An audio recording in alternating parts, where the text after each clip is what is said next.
anything. So there's just like very few avenues in which they can carve you up on the offensive side of the ball. And like if there's 3 avenues on how they can carve you up, 2 of them are like Josh Allen throws laser down the field, Josh Allen scrambles around and throws laser down the field.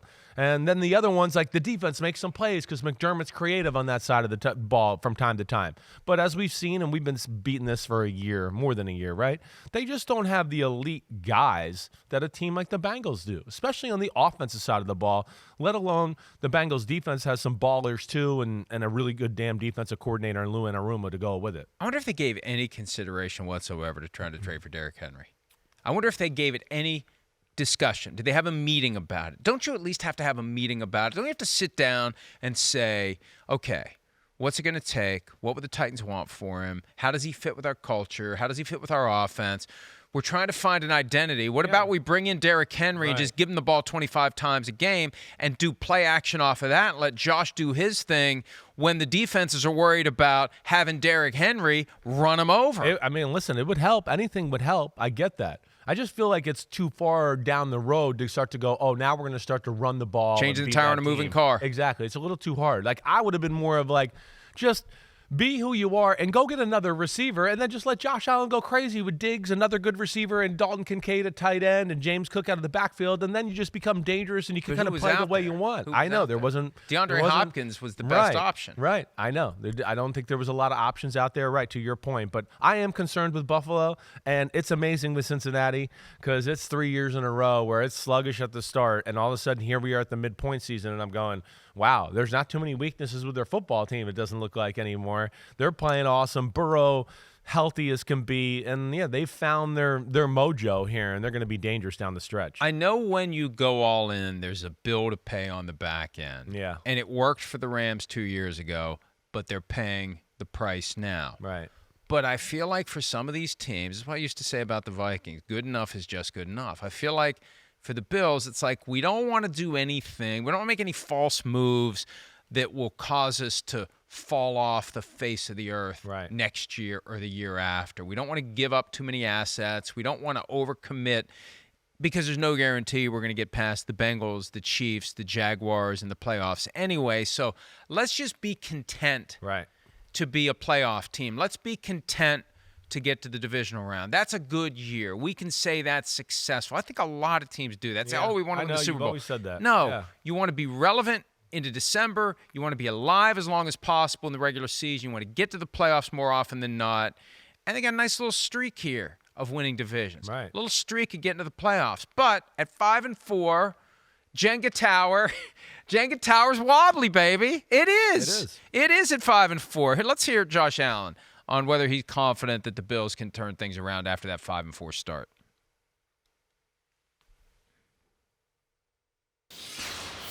Absolutely. What gives you that confidence?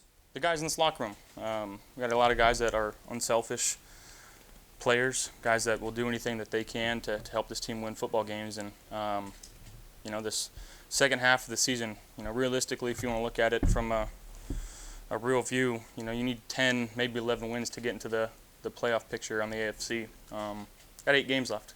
We got 5 wins. So the math there, it's not pretty. It's not going to be easy. But again, if there's a locker room that can handle this, it's this locker room right here. Wow. What about the cliche, we only focus on one game at a time? We're on to Cincinnati, right? Well, they're out of Cincinnati, but but he's thinking what we're thinking. Yeah. Hey, 5-4, 8 games left.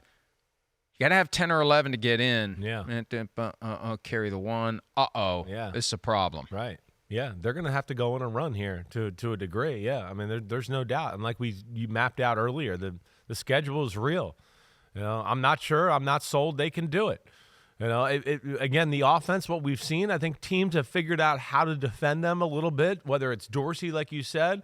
And then to me, because it's so Josh Allen-centric, it's the other thing you see, I feel like through this little losing streak or the ups and downs here for the last 5 weeks of Buffalo.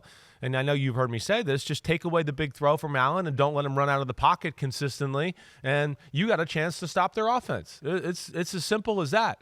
And then with McDermott on the defensive side of the ball, usually if their the defense was totally healthy, I'd go, well, they'll hang in there. They're good enough, with all their key parts, the corners, all of that. But they're not healthy on that side of the ball, and they're bleeding as well. And then Josh Allen, this interception here, we not a watched good that play. one last night. Right. I mean, Davis was open. He'd found the spot in the zone. It was Yeah.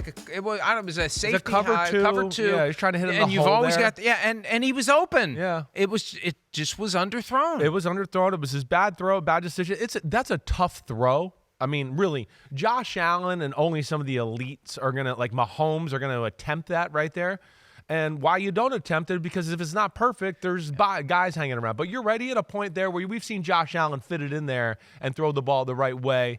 But yeah, he didn't lead him down the field enough, and then Cam Taylor-Britt made a good play. And you wonder about his shoulder injury. Yeah, sure. He didn't practice on Wednesday. It's like, he's fine, everything's fine. At some point, Ken Dorsey, you've got to adjust the game plan, the throws you expect him to make to whatever limitations he has. And you don't just listen to him saying, serenity now, I'm fine. Right. You have to see how he's throwing, and you have to adjust it. And sometimes maybe you don't even tell him.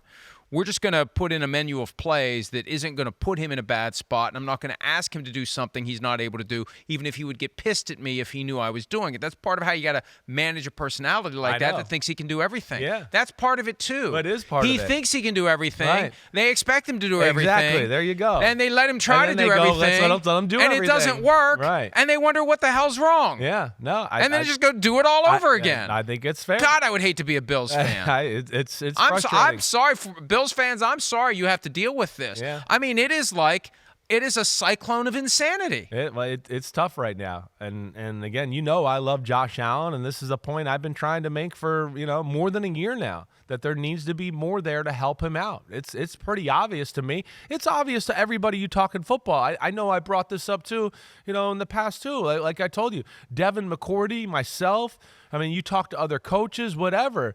We've all heard. We've heard from people in Buffalo go, when Josh Allen doesn't make magic, we don't think we can win. We're not sure. And that's not the way a team should feel, right? It's not. Cincinnati, I don't think when they're playing their best football, they don't feel like, man, if Joe Burrow doesn't throw for 350 today, we can't win. They go, no, we'll find a way. He'll take care of the ball, but we'll run the ball. Chase will make a play somewhere, and our defense will make a play. We'll still win the game, right? I don't think Buffalo has that. Buffalo's always sitting on the edge of their seat going, I hope he can drive us down here. I hope he can make the big play. And that's just not conducive to, going to a Super Bowl or making a playoff run. They've got to win the next two. Denver Monday Night Football next week, and the Jets, a pair of home games. They've got to have both of them, because after that, at Eagles, at Chiefs, Cowboys. Yeah. Yikes. They lose those three, that's 7 losses. Yeah, that's right. Now you're teetering on the edge there of maybe one more loss. They got to win the next two, Right. and they got to win at least one of those 3. At Philly, at Kansas City, Dallas. And they're all big, high-profile 4:25 p.m. Eastern games, Week 12, Week 14, Week 15. Fortunately for the Bills, they have a bye in Week 13. And then they've got a couple winnable games. They've got the Peacock game Saturday night, Bills at Chargers, December 23 of Christmas weekend. They've got the Patriots. That should be a win. And then they're at the Dolphins to finish the season. It may come down to at the Dolphins end of the season to even get in to the playoffs. Nothing's going to be easy for them. We saw them lose to New England just a few weeks ago, right? I look at them, and when I look at the schedule, I go, yeah, they can win some of those games. They can lose every damn one of them, too. I don't think they're that superior talented, even over a team like Denver, where I just go, oh, it's a shoo-in. I expect them to win. The Jets are going to be an issue for them. The Jets defense is going to be able to slow down Allen and some of the magic plays, and they're going to make it ugly. And all of a sudden we're going to be sitting there going, oh, my gosh, Zach Wilson and the Jets might beat Buffalo up in Buffalo. I don't think anything's going to be easy for them going down the stretch here. Like I said, with all they leaning on Allen and then the defense not being dominant like we've seen in some years past here, I think it's going to be Strugglesville. And, of course, I didn't pick them to go to the playoffs before the year. And the way it looks right now, if you made me bet, I'd go, they're not going to go to the playoffs this year either. The team that last had a convincing win against the Dolphins in Week 4 needs to come back, and it's been gone since Week 4. That's right. And this team can lose every game and win every game, but it's going to be like it is. Win one, lose one. Win one, lose one, and here they are at 2-3 over their last 5. Hi, it's Mike Florio. Thanks for watching PFT on YouTube. Hit subscribe for the latest news and analysis from Pro Football Talk.